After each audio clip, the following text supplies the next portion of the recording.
Hi there, poor Zuva began. Zefunde Mnyaradzi said, crossing his legs and adjusting his posture so he could listen to the story better. Let me tell you the story of a mother-in-law who disliked her daughter-in-law so much she forgot of her own secret affair that she had hid for years. A long time ago, there lived an only son, Mwezi, who was loved and adored by his wealthy parents as he had been their 11th try for a male child after they had seared 10 daughters. To secure his wealth as the only heir, his mother had orchestrated a marriage match for him with another wealthy family and had promised the family Mwezi would marry their daughter once she came of age. But Mwezi had met another girl, a very beautiful girl who had come into the village, accompanying her sister who was to be queen, and the two of them had clandestinely begun to meet underneath a baobab tree in the forest. His mother, however, had busted them and had told Mwezi that under no circumstances would he marry a girl who was alien to their culture and their land. I will tear those clothes I wear, and I will eat them first before you marry that girl whose origin I do not know. Mwezi and the girl Revai decided to elope, but his father, scared that he would lose his only son and heir, had persuaded him to come back and endorsed Revai as the woman his son would marry. At their wedding, Mwezi was happy, receiving all felicitations with a huge smile and occasionally looking over at his wife who sat serenely beside him. He was happy with the choice he had made. But despite Mwezi's apparent joy at the wedding, Revai hid her apprehension behind a sad smile. It was a warm spring afternoon, but she found herself shivering several times, and it was because of the woman who sat by her new husband's side, receiving congratulations for her son's wedding. Several times during the ceremony, their eyes had met, and Revai had seen the chill in hers. She had noticed how her mother-in-law was smiling at everyone and laughing with them, but in the moments that she turned towards her daughter-in-law, her eyes would glaze over and her lips would thin in concealed rage. What was worse for Revai was that the culture and tradition of the Gara people said that the new bride would live with her mother-in-law for the first year of marriage before she was released to go and build her own home. This was intended to acclimatize the daughter-in-law to the traditions of the new home and thus ease her into the family. Revai shuddered to think how she would survive that first year with this woman who had told her once she did not want to see her near her son and that she was an alien and that she probably had had children before she came to live in Gara. To her surprise, however, after the celebrations were over and everyone had left for their homes, her mother-in-law, Hatinete, had called the newlyweds to her kitchen and said to her son, "I am proud of the journey that you have taken, my child, marrying the most beautiful girl in the kingdom to dilute our blood with beauty. I wish you the best in your marriage." "Thank you, Amai," Mwezi had responded.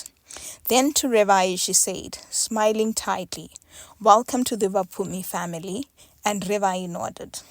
As a new bride, Hatinete continued, "You have to demonstrate that you come from people and thus cook for the whole family. Mwezi will leave us now and we can talk about women's issues." Revai had expected for the smile to fall after Mwezi's departure, but it did not.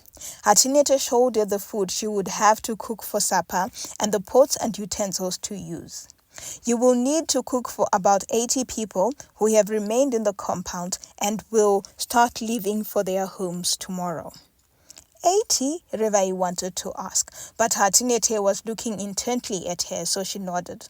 "Okay, Amai," she said. "Make sure that the meal is ready before nightfall, okay?" Revai nodded and watched her mother-in-law leave before she sank to the ground. She had not expected to start work so soon, and she had thought she would get reprieve since this was her first day in the home. She had hardly slept the previous night as preparations for her wedding and jitters for the wedding competed for space in her mind, and yet here she was, expected to cook alone. It was not the sheer number of people she had to cook for that she feared. In her previous home, she had helped prepare food for the entire village, and she was not a hesitant cook. It was the fact that there was no one else in the compound to help her, as if she was the only woman around. She could hear the festivities of her marriage continue outside, drummers beating hides of their drums, singers serenading the remaining audiences, the laughter of children and of adults, and the catcalls of beer drinkers as the alcohol hit their heads. It was her wedding day anyway.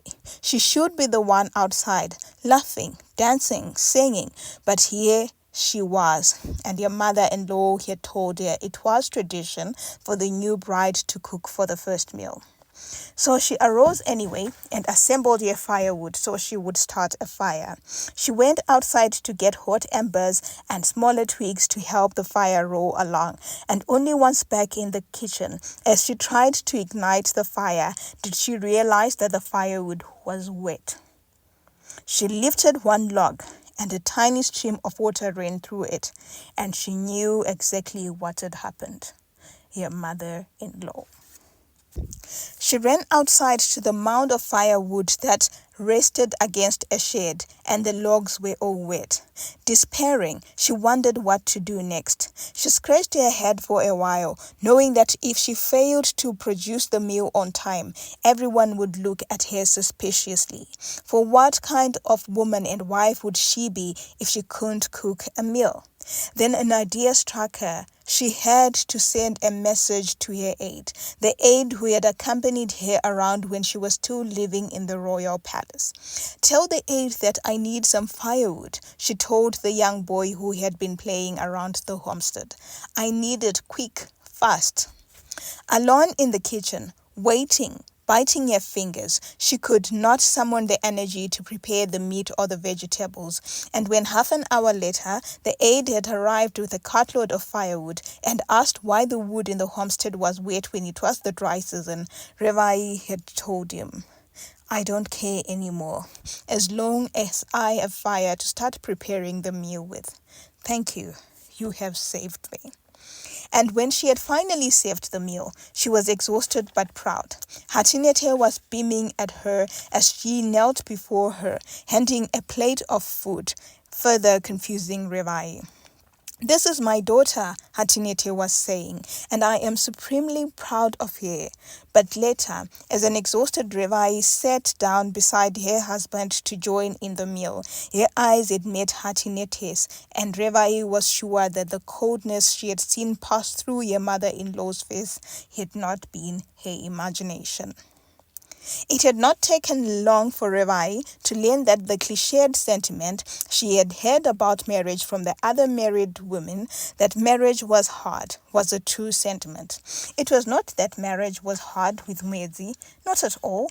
On the contrary, when they were alone in their hut, Mwezi was attentive to her needs, to her feelings, and tried his best to ease her into his life and his family. He would tell her all the family gossip and the family secrets, and as she squealed in laughter, he would make her promise not to tell anyone. He brought her the choicest skins and made appointments for her with dressmakers. He took her around the kingdom, introducing her to his friends and his distant relatives. The duo became known for walking hand in hand around a kingdom which shunned public displays of affection, and children would follow behind them, giggling. And every girl in the village dreamt of becoming Revai and finding a man who would show them off like Mwezi did his wife. But despite the sunniness of the moments she spent with Mwezi was the winter of her days around her mother-in-law and her sisters-in-law. Mwezi had been appointed to the kingdom's war ministry, and there he had demonstrated skill and strength that had earned him the second highest position in the military. So oftentimes he would be with the army, either training would-be recruits or manning the kingdom to find any weak spots or lending assistance to allied tribes and kingdoms that needed military help. This meant that Oftentimes, he would be away from home and he would leave his wife with his mother and his sisters. His oldest sister, Rujeko, had never married, and after years of watching all her 8 younger sisters marry and start their families, she had come to terms with her marital status, but he had become her mother's best friend and ally. His youngest sister, Farai, had yet to find a match to marry, and it was these 3 women who spent their days with Revai. In the early days of her marriage, Revai had woken to find a basket full of clothing outside her door and her mother-in-law standing beside it. "Is it the time for a woman to wake up?" Hatinete asked, even as Revai could hear the hoots of owls. Then before she could even respond, Hatinete was saying, "Rising with the sun, to show off your glory and your splendor." Revai had nothing to say, so she did not respond, and Hatinete continued, pointing at the basket full of clothes. "Take this to the river and hurry up while there. You will need to prepare breakfast for the family and feed the chickens when you are done with washing." The woman must have seen the crestfallen look on Revai's face, so she hastily concluded, "It is what we all did when we were newlyweds. We had to prove our worth to the families that we married into, and we did that by working hard. Now, chin up, smile, and do your chores like every woman before you." Revai washed the basketful of clothing, including the undergarments that she washed with her thumb and index finger as far away from her as possible, her nose scrunched up as though the garments smelt. When she was done, the sun was smiling lazily from its perch in the sky. She hurried home and found Hatinete pacing up and down the entrance to the homestead. "Do you want us to die from hunger?" Hatinete asked, grabbing the basket from Revai's hands. Revai mumbled, "I'm sorry," and made as if to go to the kitchen to start food preparations. But Hatinete stayed there with her palm, and Revai waited and watched as her mother-in-law inspected the washing she had brought. "Oil stains here," Hatinete said, returning a dress to the basket. "Still smells of sweat," she said, sniffing a shit. "Looks creamer and less whiter than before it was washed." She continued piling clothes into another basket until it was half full. "I am going to hang this," she said, hooking a basket of clean clothes to her arm, "but the rest you will have to return with to the river for a rewash." She started to move away, but when she saw that Revai was not moving, she told her, "You have to hurry up and prepare food before you go back to the river." But Hatinete was still not satisfied with the meal that Revai had prepared. "Too hard," she said of the chimbodo hai she had baked. "Needs to be soft to be palatable." "Too salty," she complained of the eggs. "Just because we have plenty of laying hens doesn't mean we should waste eggs." "Too lukewarm," she complained of the steaming hot tea that Revai placed before her.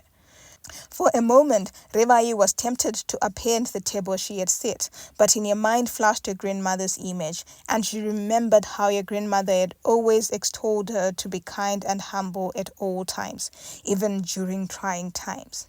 So she carried out all the duties, with a sad smile on her face, and redid them when she was asked, all with her tongue in cheek. And whenever she failed with a task, Hatinete would not fail to remind her that not only was she an alien to the Gara kingdom, she was also an alien in the Bapumi household, and she always needed to know her place. Hatinete would also gossip about the new daughter-in-law with her daughters, and sometimes Revai would catch the bits of conversations that they spoke about. "Look at her spindly legs," one of them would say to raucous laughter. "Oh, let her eat good food. She comes from famine. Oh, she doesn't even love Mwezi. She just married him for the security that he provides." And powerlessly, Revai would attempt to block their voices in her head. She missed her husband's warmth when he was not around, missed his reassuring gaze, his laughter which brought back echoes of baritone, and his scent which was part man, part forest, and part hard work. She missed too that whenever he was around, Hatinete would not be too harsh on her, and she didn't have to work up too early to go and wash her sister-in-law's and mother-in-law's undergarments, and didn't have to slave over the fire all afternoon and all evening as Hatinete would call for her aides to assist the young wife. What made Revai wonder even more was the amiability that her mother-in-law would show her whenever Mwezi was around, throwing her arms around her as though in a hug, opening her palm up for a friendly slap during moments of laughter. Her treatment of her when they were alone was so different from the treatment Revai received when there was company. She knew this would make anyone doubt her whenever she was to say she was being ill-treated by her mother-in-law. However, oftentimes, when Mwezi was at home, Revai also felt like she was competing for his time and affection. It being a homestead full of cousins, uncles, aunts, sisters, parents, and grandparents, Mwezi was not short of attention, and everyone wanted to know how his new role was, whether he was adjusting in the forest, and who were the new recruits. Sometimes Revai would nod off to sleep, tired, as they sat by the fireside, Mwezi recounting story after story. Or on the nights she excused herself, she would lie awake on their bed for the longest time, waiting for him, before allowing sleep to take control over her as she would not hear him return. Revai too missed her sister and her brother, and the few times she had broached the subject to Hatinete that she wanted to visit them, Hatinete had looked straight into her eyes and said, "You no longer belong to them. You are now Eva Fumi. You can't be traipsing around the kingdom willy-nilly as though you have no family." And Revai translated this too. What if you tell your sister, the queen, of what has been happening around here? So despite the homestead being abuzz with people and visitors, Revai felt lonely, like a visitor, and looked forward to the moments her husband would come back home. Revai's joy in the early days of her marriage came one morning when, as she finished bathing by the leeward side where women bathed from, she realized that her menses were way late. She quickly wrapped a towel around her chest and sat on a nearby rock, massaging her stomach and thinking to herself, "I did it. I am going to be a mother." A part of her wanted to sprint to the royal house to see her sister the queen and tell her that she too, just like the queen was expecting, and the two girls would celebrate on this joyous celebration together. But she also knew it was impossible. Culture forbade women from alerting anyone else of a pregnancy before they told the father of the child. Then the father of the child would hold the belly and speak blessings and prosperity to the child before it was born. So Revai waited patiently for Mwezi's return, caressing her flat stomach lovingly whenever she was alone, and gently singing and cooing to the unborn baby in the warmth of her heart. "I promise to love you all the days of my life," she would whisper. "My own mother passed before I could see the sun, but that fate will befall neither of us, and I will be together with you for the longest time." And even the homestead seemed lighter. Revai could no longer see Hatinete's cold eye or hear her insensitive comments. She wondered where the strength came from, for she carried out her duties with ease, and even when she had to redo them, she redid them with a smile on the corners of her lips, knowing that whatever she went through, her child was not affected by it, as it was safely ensconced in her belly.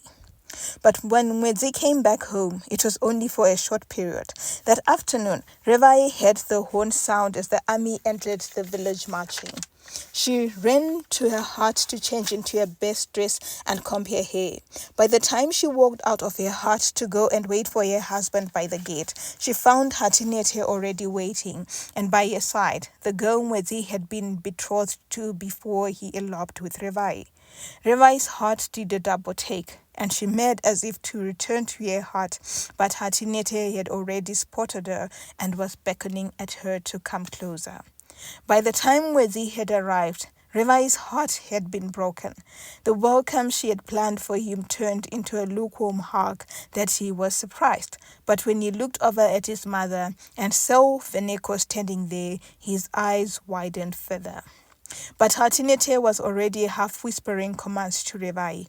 Go and prepare a meal for your husband. He has been away for so long, and you don't know what he has been eating and whose pot he has been cooking from, knowing how strange men are. So the first meal he eats when he gets back home should be a delicacy prepared by his wife. Rush on home, grab a bird, and prepare something for him to eat. Even as she cooked, Revai could hear Veneko's peals of laughter and Mwezi's low baritone laugh, and a jealousy seized their heart. She hastily prepared her meal and made sure that she sat closer to Mwezi as they ate, and watched Hatinete's nose crunch up in disdain as she picked morsel after morsel and replaced it back into the plate. Then Hatinete shook her head and set her plate aside, and Veneko giggled behind her fingers.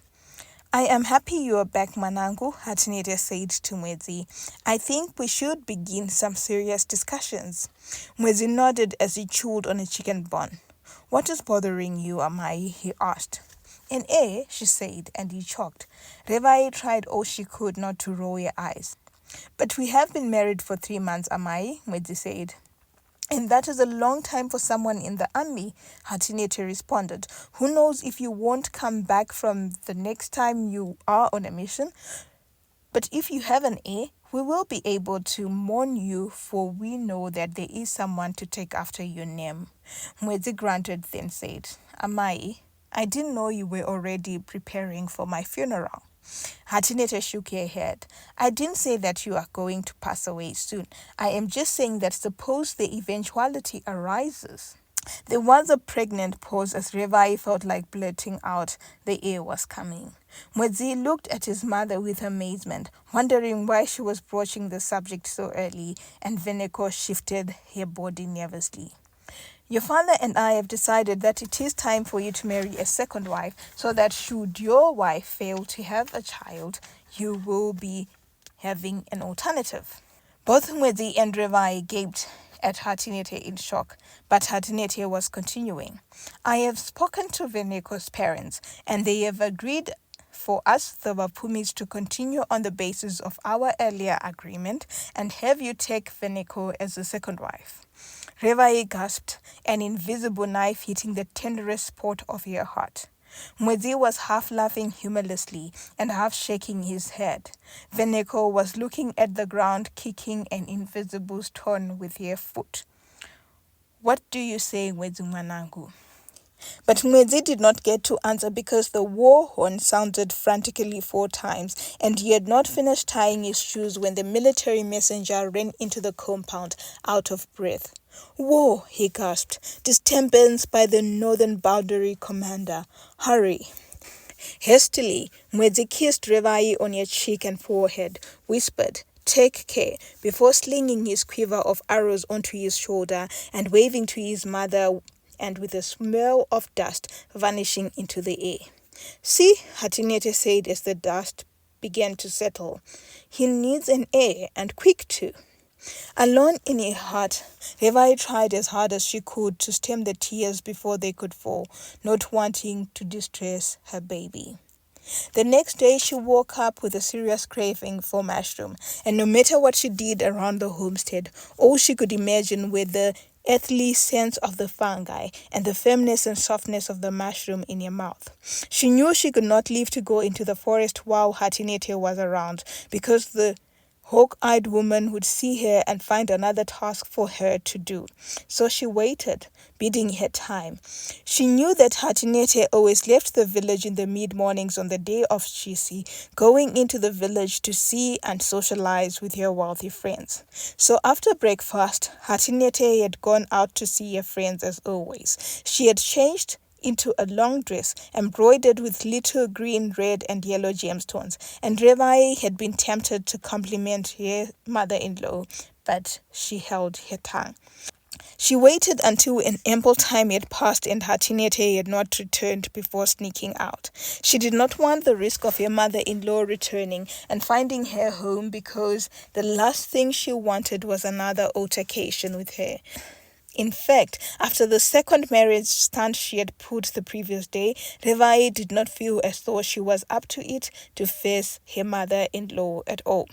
So, looking around the homestead to make sure her sisters-in-law were not watching, she darted out of her hut and walked as steadily and guiltlessly as she could to the gate before she blended with the rest of the villagers in the street. But she only allowed herself to let out a sigh of relief once she had stepped into the forest and was alone. She knew it was the dry season and knew that mushroom could only be found around the wetter and craggier areas upstream. So nostalgically, she trekked towards the areas she had walked before, searching for mushroom with her royal aid. Back in time before she had met Mwezi, and her life was simple, and all she had had were beautiful conversations with her sister and her brother in the royal palace. She found herself shedding a few tears as she walked, and for a moment forgot where her feet were taking her. She had wanted to marry into a wealthy family. She had wanted security, a security she had never had growing up with a widowed yet hardworking grandmother and surviving in a famine-struck kingdom. Now she had the wealthy husband, but where was he? Only giving her tidbits of attention before going back to fight one battle or another?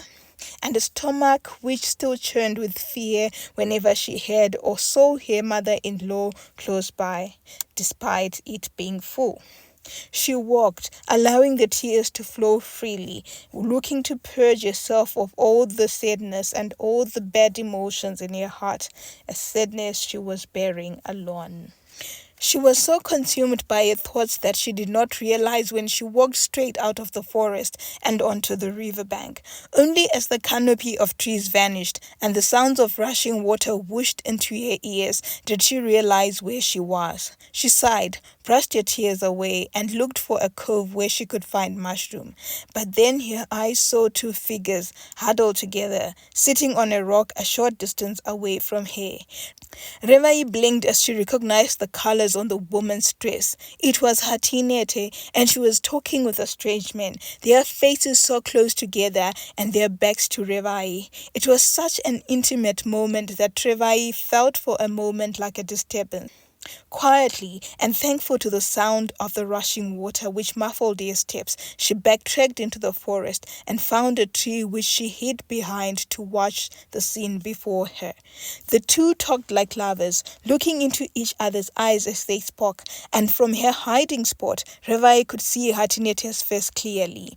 Her mother-in-law's face shone and glowed, and a real smile, not the cold smile that she usually set on her lips, beamed across her whole face. Hatinete looked to be absorbed into every word he said, and once in a while she would break down into a giggle. Revai watched even as her mother-in-law's face transformed and became like that of a young woman, and she knew that this man had captured her mother-in-law's heart. Revai could hardly believe the sight before her. Who was this woman with an easy laugh, and what had happened to her mother-in-law? But the biggest question that was on her mind was, who was this man? She racked her mind, trying to see if she could remember this man from anywhere, but her mind drew blanks. She was sure she had never seen him before in the kingdom. He was older, she could tell from his white beard, slightly older than Hatinete, but Revai could also tell that he was from her own stock, the poor stock. He had no beads on his neck or on his hand, the kind of beads that the men of status wore. In fact, he looked so simple, and knowing how important status was to Atinete, Revai could not help but wonder who this strange was. But it did not take her long to know what he did for a living, because after the two chatted for a while, he had stood and waded into the river. Then when the water reached his chest, he bent down and disappeared for a moment before resurfacing again with a small basket full of swimming fish, which he walked to the bank with and poured into a bucket. He was a fisherman, a simpleton, Revai thought, wanting to laugh out loud. Hatinete, who did not talk even even to her maidservants around the homestead without putting out her nose into the air, was hanging out with a simpleton, and the simpleton was probably her lover. Revai stood in the forest watching, fascinated, as the shadows began to lengthen. She was trying to get around the idea that her own mother-in-law could have a lover, and she wondered what she would say if Revai were to confront her.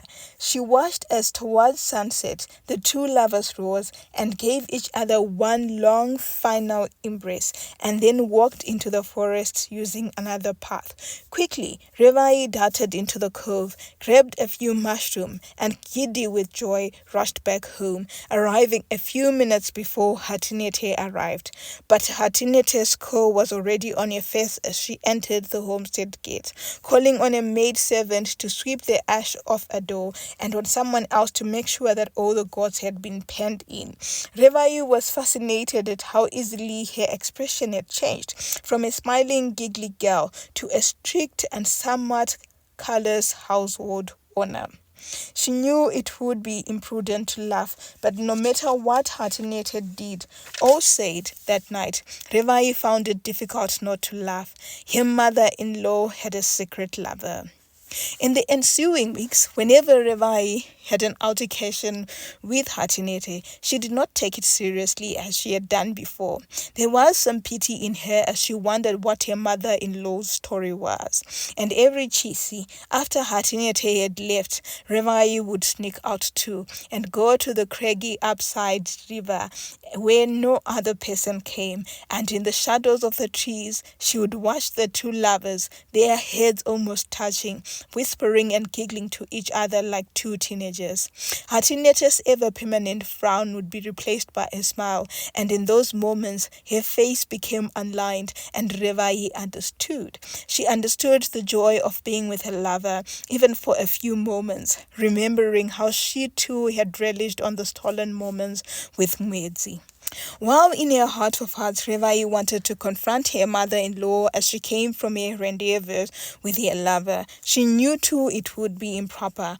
She couldn't even do it when Mwezi had returned home and she told him they were pregnant, and a smiling and happy Mwezi had announced to the rest of the family, and Hatinete had frowned and said in low tones, "How do you know it's yours when you are hardly at home?"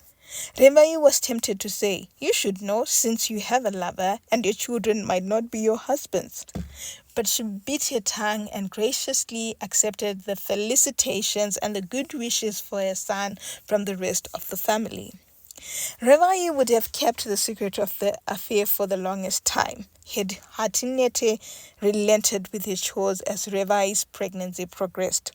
Her pregnancy, which had been relatively a calm and easy one at first, was beginning to be laborious as her stomach grew. She found it hard to stand when she arose in the morning, and she could feel her joints creaking as she walked by. Her body felt heavy, and oftentimes she wanted to lie down in her bed and sleep the day away. But Hatinete did not ease up on the chores, knocking on her door as the cock crowed with a basketful of washing to take up the river, expecting her to be back before the shadows shortened to prepare breakfast and do millions of chores around the house while your sisters-in-laws Rujeko and Farai fixed each other's hair or gossiped around in low tones. Revai was tired. She was tired of hearing Hatinete saying, "Pregnancy is not an illness. It is not an excuse not to work." So the following Chisi, she had followed her mother-in-law to the craggy parts of the river, and no sooner had the lovers extricated themselves from the lover's hug had Revai entered the clearing her throat to announce her presence. "Hello, lovers," Revai said, holding her back and baring her stomach to them, panting from the exertion of following Hatinete. To say Hatinete was startled is an understatement, because she screamed and jumped, landing as far away from the fisherman as she could, mouth agape in horror. The old man simply stood and looked at Revai confused, before asking in a cracking voice, "And who are you?" Revai paid him no heed, but looked at her mother-in-law, a small smile of triumph on her lips. "You have a lover, am I?" she asked Hatinete. "No, no," Hatinete responded frantically. "He is my brother, he is my uncle. He is just passing by, and he wanted to greet me before he left." Revai laughed. "Greet you in the forest?" And Hatinete nodded before Revai roared with laughter again. Why couldn't he have come home? But even as Hatinete opened her mouth to respond, Revai was continuing. "There is no need for you to lie, Amai. I have been following you for a long time, and I know this is not your uncle or your brother. So what are you going to do about it?" The old Hatinete resurfaced, challenging Revai. "Shouted from the village square?" Revai said. "No one will believe you." Hatinete scoffed. "I know. That's why I'll start it as gossip. Whisper it to a maidservant's ear. Tell her about your trysts, your disappearances every chisi. Whisper around to see if anyone in your circle spends time with you during chisi as you claim. The gossip will spread like fire and you will be ruined. Imagine, as old as you are, being returned to your family home in disgrace. But you know what it will mean for me, right? I will become the queen of the Bapfumis, and you will not get a single hen from me as Kupuro, as your marriage severance. So think carefully before you say anything else." Hatinete looked helplessly at her lover, who was watching the two of them speak. Then she said, "I am sorry." "Say what?" Revai asked, humor bubbling on the corners of her lips. "I am sorry," Hatinete said in a low voice, "but please, don't tell anyone, please.